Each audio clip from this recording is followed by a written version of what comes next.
Hi, this is a follow-up video on my Pax sliding doors, as I had a question on how I fitted them in such a tight space. The height from floor to ceiling is 2.4 meters or 2,400 mils, leaving a very slight amount of work to play with. I think the doors were about 2.36 meters tall. But as you can see, there's a bottom rail and a top rail, and to fit it in the gap, what I did was I just put the Ikea rail onto this piece of wood that I mounted, and you can see the actual rails. Hope you can see the rails, how they work. The bottom rail goes up the ridge, and there's two. One sits in front and one sits behind.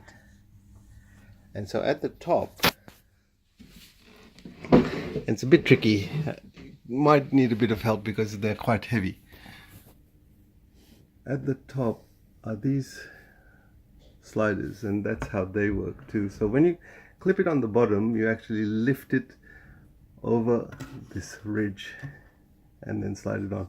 At the very top, you'll see, is a latch which locks the wheel into position, so it's firm and doesn't lift up. As you can see, the mechanism at the back there is very hard to see, sorry. So yeah, that's the rail that came with the doors, and I mounted that on the inside of the cupboard like so with the clips, and that's how I put it all together. And then I just used the Craig pocket jig and made the shelves and did it all pretty cheaply rather than buying an Ikea wardrobe.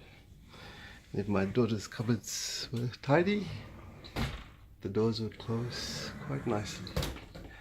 There was a bit of a gap at this end because it was too short, and I just put a piece of MDF at the end, and there you go, presto.